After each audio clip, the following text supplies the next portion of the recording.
Así pues, el pasado humano plantea un problema, que por lo vasto y abarcador posee una estructura doble e indefinidamente compleja.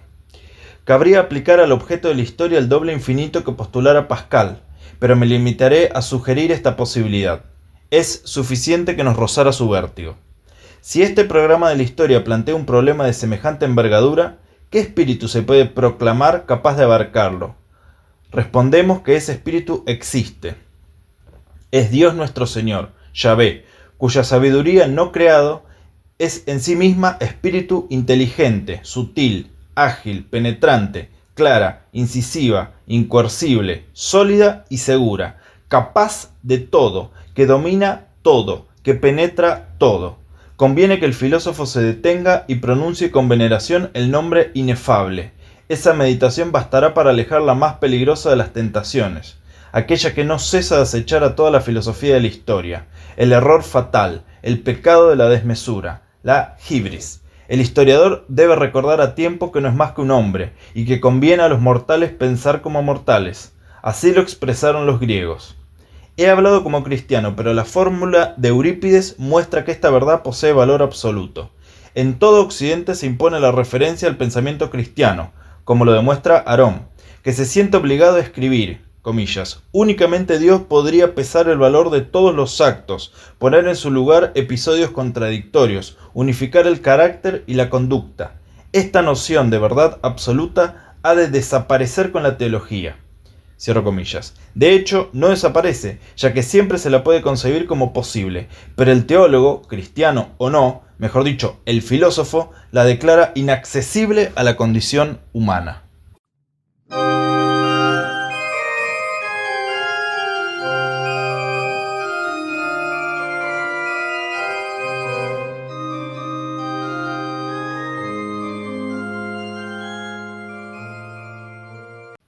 Bueno, bienvenidos una vez más al podcast titulado Conversaciones de Medianoche.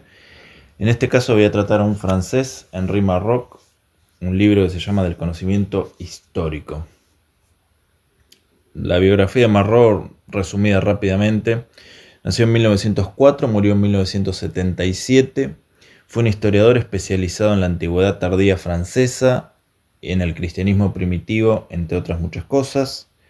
Se unió a la resistencia en la Segunda Guerra Mundial y, entre otras muchas publicaciones, en el 54 publicó este hermosísimo libro del conocimiento histórico que trata obviamente de lo que se podría denominar filosofía de la historia, es decir, de las posibilidades que tiene el conocimiento histórico de ser realizado, cuáles son las limitaciones, cuáles son las dificultades para llegar a la verdad, entre grandes comillas, en la disciplina de la historia. Es un libro muy divertido, lleno de ejemplos constantes, y voy a tocar alguno de ellos para desarrollarlos. En primer lugar, habla de la historia como una disciplina que comienza con una pregunta en forma de hipótesis. ¿Será cierto que, en función de esa primera pregunta, en función de esa primera hipótesis, la historia, el conocimiento histórico se desarrolla? Es decir, lo primero que surge en la historia es un esfuerzo creativo. En función de ese esfuerzo creativo, uno tiene las fuentes. Las fuentes están allí para brindarle a uno la posibilidad de generar ese esfuerzo creativo. Dice Marroc que pocas fuentes son un problema, evidentemente, pero muchas también. Esto hay que entenderlo así, es decir, cuando hay pocas fuentes, es verdad, se tiene que recurrir a fuentes de segunda mano, se tiene que recurrir a fuentes que, por ejemplo, fuentes literarias para construir historia, etc. Pero cuando sobreabundan las fuentes, es decir, cuando hay demasiada información cruzada, es casi que imposible reducir esa cantidad de información, esa cantidad de datos, ¿sí? Y darles una forma precisa. Es decir, el hecho histórico se oculta detrás de la poca información por un lado y de la excesiva información por el otro. Dice Marró también que si exageramos la comprensión y la profundidad, nos alejamos de los datos duros. La historia se construye fundamentalmente a través de datos objetivamente verificables. Luego, en función de esos datos objetivamente verificables, nuestras hipótesis avanzan, pero, insisto, deben de avanzar a caballo de esos datos y de esa información fiable. Si nosotros sobreanalizamos, si nosotros generamos una especie de profundidad de cartón en la que queremos ver qué hay detrás de lo que... No. Se construye todo en función de una maqueta medianamente estable que son los datos. Una cosa que me pareció interesantísima es cuando habla de cómo ir a un lugar, al lugar de los hechos, aporta conocimiento, pero solo, evidentemente, si uno ha leído sobre esos hechos. Porque, por supuesto, la historia es una disciplina que depende de los textos, la historia es una disciplina que depende de los libros. El historiador tiene como aliado fundamental la biblioteca, los libros. Y esto sirve para entender, por ejemplo, la siguiente anécdota. Hay un jugador de fútbol muy conocido, no importa el nombre, que se fue a jugar a Perú y le dieron a conocer las ruinas del Machu Picchu.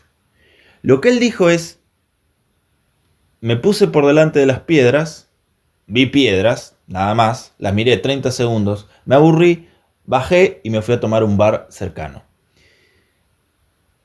Obviamente, las piedras son solo piedras para aquellos que no han leído sobre el imperio incaico. Es decir, si bien el lugar aporta una sensibilidad nueva, la posibilidad de un conocimiento nuevo, aporta en la medida en que uno ha leído, en que uno se ha informado sobre esa sociedad, en que uno ha construido en función de su lectura un tejido en donde el lugar se acomoda a ese tejido, a esa estructura de texto.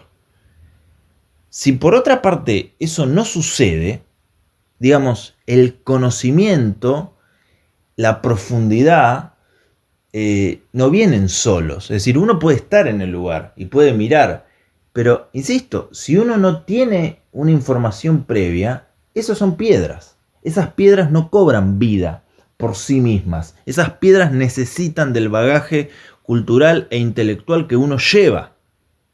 ¿Se entiende?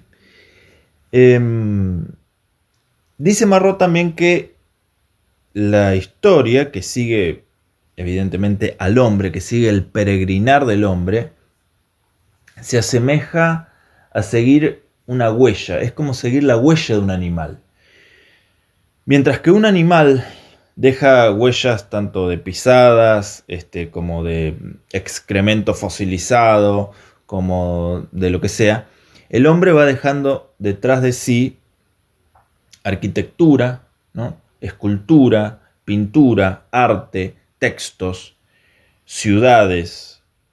Va dejando tras de sí comunidades políticas con ideas. Ok, las ideas no se ven, pero se logran, digamos, las ideas están representadas en la realidad que queda, en los trozos de realidad, en los pedazos de realidad que queda. O sea, todo está allí. Entonces dice Marró, en términos históricos, nosotros nos dedicamos a seguir al hombre como si estuviésemos cazando un animal. El hombre va dejando huellas, nosotros vamos detrás de esas huellas y reconstruimos su pasado, que en el momento en el que el hombre estaba viviendo era su presente, y esto hay que tenerlo muy en cuenta, porque si no juzgamos los hechos del pasado con la mentalidad del presente, y eso es un error. Es decir, el ejemplo típico es juzgar y considerar que Aristóteles era un esclavista, porque naturalmente defendía la esclavitud, en el sentido de que creía que había hombres nacidos como esclavos. Bueno, Aristóteles es un esclavista para la moral del siglo XXI, pero si uno lo piensa en los... A ver, uno tiene que pensar al personaje en los términos y en el presente en el que el personaje se encuentra inmerso. Con, naturalmente, no solamente la inteligencia, la complejidad, etcétera, sino y fundamentalmente con los prejuicios. Porque más allá de toda genialidad, todo hombre está dentro de una pecera, todo hombre se mueve dentro de esa pecera de ideas, de dogmas, de sentido común, etc. Incluso las personas más geniales. Incluso las personas más geniales. Le tengo un enorme respeto y amor a Aristóteles, pero era un hijo de su tiempo en muchas cosas, como todos lo somos en cierta medida. En otra parte, el libro dice, comprendemos al otro en nuestra semejanza, en lo que nos es parecido a nosotros. Esto es importante tenerlo en cuenta. El otro, aunque nos separen cientos de miles de años, en tanto y en cuanto es un ser humano, tiene sentimientos, y tiene sentimientos muy parecidos a los nuestros, en realidad iguales.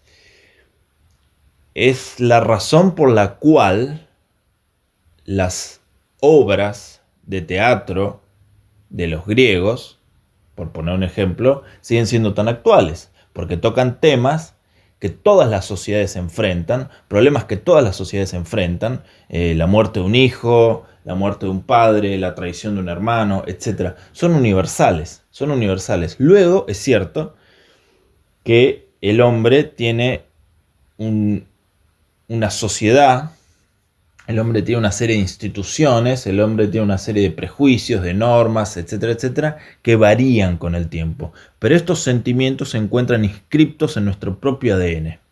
Entonces son indiscernibles, inseparables de nuestra especie como tal.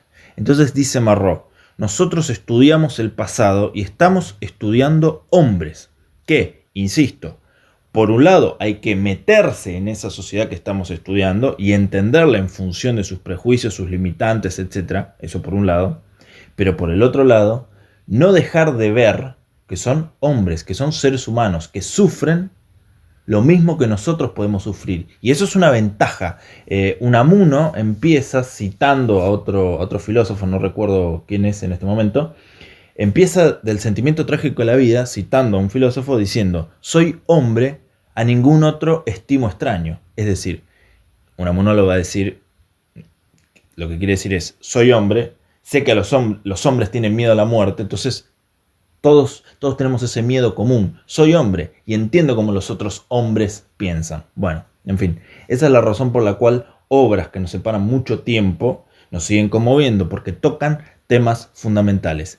Cambia la sociedad, cambian las condiciones políticas, cambia la cultura, pero continúa el hombre. El hombre continúa.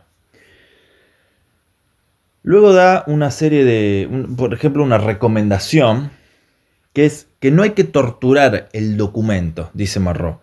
Hay que dejar que hable, no atacarlo con preguntas. Es decir, el documento va a aportar una información en tanto y en cuanto estemos dispuestos y seamos humildes para dejarnos sorprender por su contenido.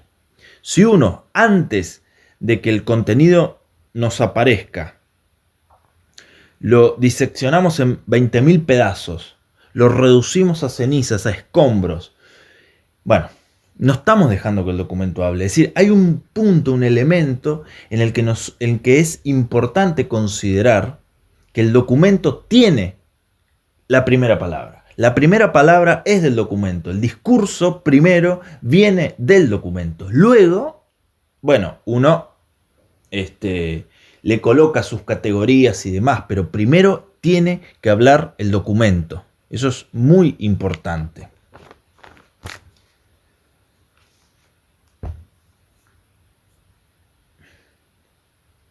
La historia, dice Marró, debe de narrarse en términos históricos, precisamente.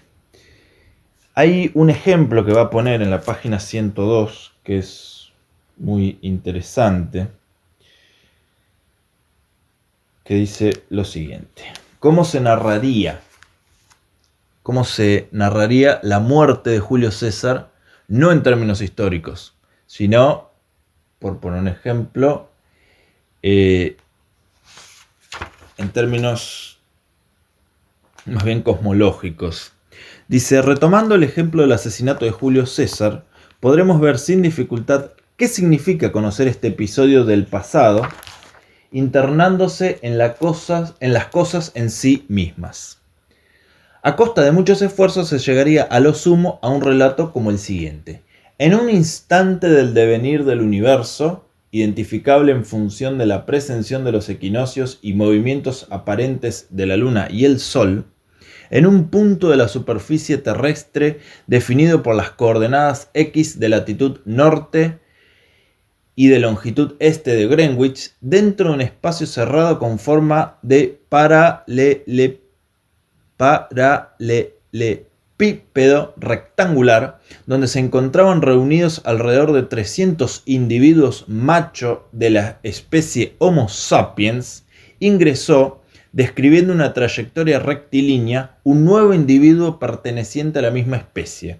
En el instante t más n, mientras los otros individuos presentes oscilaban ligeramente alrededor de su posición de equilibrio, 12 se pusieron en movimiento, describiendo a velocidad acelerada trayectorias convergentes que confluyeron en el punto M de la trayectoria del anterior. En el extremo prensil de los miembros superiores derecho de los 12 había afiladas pirámides de acero, que merced a la fuerza viva produjeron heridas penetrantes en el cuerpo del individuo antedicho, causando su muerte.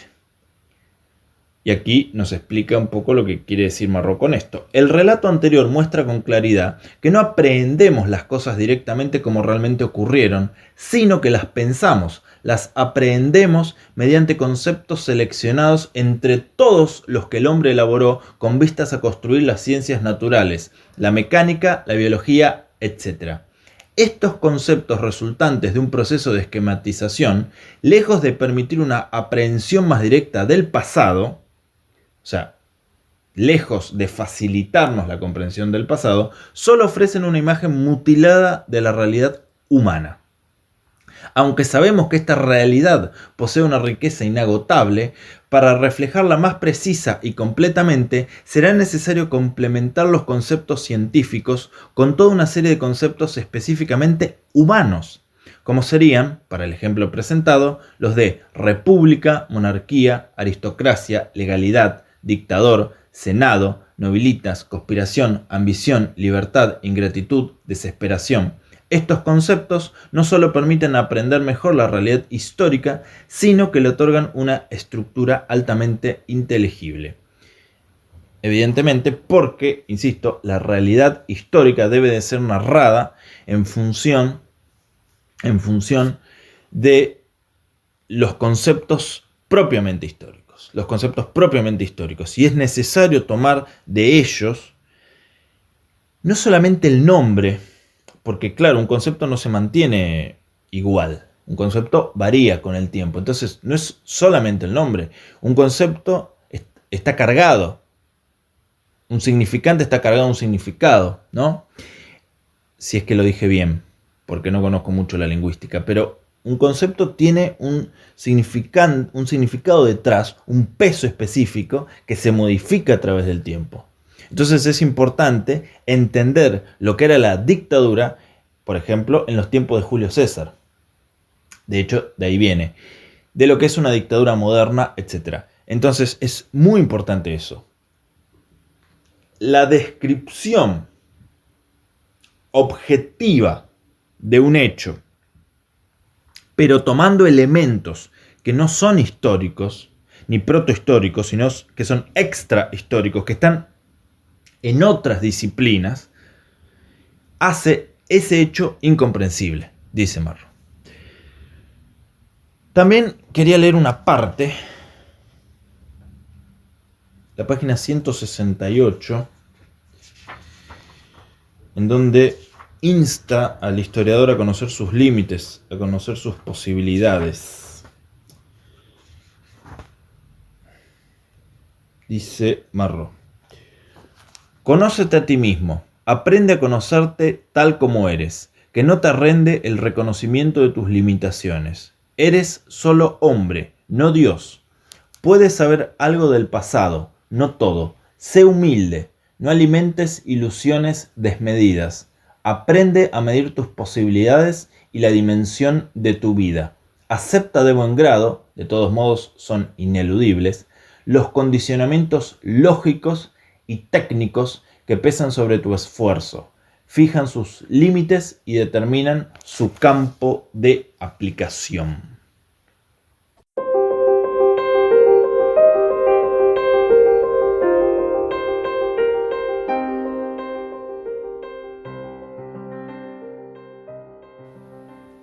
En la página 193, Marrow dice lo siguiente: descubrir y entrar en contacto con otros hombres enriquece el conocimiento del hombre en general, de la propia persona y de todas las virtualidades de la naturaleza humana, desde las más nobles a las más abyectas. La experiencia de la vida cotidiana demuestra que nunca resultan vanos los esfuerzos por conocer al hombre, por comprenderlo y amarlo. La historia, que también es encuentro con el otro, revela, en todos los aspectos del ser y de la vida humana, infinitamente más de lo que podríamos descubrir en el curso de nuestra existencia individual. Por esto puede fecundar efectivamente la imaginación creadora y abrir mil posibilidades nuevas, tanto al pensamiento como a la acción. Hablo en el sentido más amplio, incluyendo, por ejemplo, la vida sentimental. La voz de los trovadores me permite descubrir o conocer más profundamente el arte de amar. La historia elimina las ataduras y limitaciones que impone al conocimiento del hombre nuestra situación en el devenir dentro de una sociedad dada y en determinado momento de su evolución. Se convierte entonces, en cierto modo, en instrumento de libertad. Pero hay más. Si bien insistí en que la historia no se limita a reconstruir mi propio linaje o mis antecedentes biológicos, de ningún modo negué que fuera también mi historia. Evidentemente, en cierto sentido, es en primer lugar la reconstitución y el reconocimiento del desarrollo humano que me hizo lo que soy, que condujo a la situación cultural, económica, social y política en la que se inserta cada partícula de mi ser. Como conclusión quería decir fundamentalmente que la historia, como un instrumento de conocimiento de la realidad, como un instrumento científico, como una ciencia, la ciencia histórica, nos tiene que alejar primero de nosotros mismos y de la vanidad solipsista, protoautista, de creer que lo sabemos todo, y mucho más alejarnos de esa vanidad, de esa misma vanidad, que amparada no sobre los textos, no sobre la humildad, no sobre el estudio, no sobre nada que tenga valor en sí mismo, sino sobre el valor de la edad, de la experiencia, del yo estuve ahí, yo lo viví, nos tiene que alejar de la tentación de creer que por cumplir años y por tener años y por haber estado cerca de una radio que emitía un mensaje o de un diario que anunciaba una noticia o de una tele que comunicaba algo, alejarnos de que porque estuvimos en contacto con esas fuentes de segunda, tercera, cuarta mano, sabemos más que alguien que se ha dedicado a estudiar el tema. Porque eso es ser deshonestos, Porque claro, el que tiene menos años nunca va a poder empatar, y mucho menos ganar, contra alguien que tiene más años. El que tiene más años, el que tiene la experiencia, el que se cree que sabe todo, bueno, siempre va a ganar, porque siempre va a tener más años, más experiencia, más conocimiento. No, el conocimiento se lo debemos a los libros, el conocimiento se lo debemos a los historiadores, el conocimiento se lo debemos a la gente humilde que es capaz de refundar y de repensar la información de una situación, cambiar de parecer, etc. Se lo debemos a ellos, se lo debemos a los humildes, no a los que creen saberlo todo. No a los que creen que es un mérito el no estudiar. No a los que creen que estar en contra de la cultura es algo meritorio. No. El que está en contra de la cultura, el que está en contra del esfuerzo, eso no solo no es un mérito, sino que es un desmérito. Y además, digo más, si la gente que por tener más años cree que sabe todo, esa gente, lo lógico sería que se anima a debatir, y la mayor parte del tiempo no se anima a debatir. Por lo menos no se anima no se anima a debatir con argumentos sólidos, sino puros ataques personales, ad hominem. Entonces, lo que la historia nos enseña es que es una ciencia que se fundamenta sobre la lectura, sobre los libros, sobre la humildad y sobre la paciencia, y que tiene que atacar cualquier idea de solipsismo, de autismo, de ensimismamiento. Todo eso es contrario a la historia. Contrario a la historia. La humildad tiene que ser el elemento fundante. Los argumentos tienen que ser las herramientas con las que se construyen, con las que se construye el conocimiento histórico, la lectura, el esfuerzo, no lo contrario.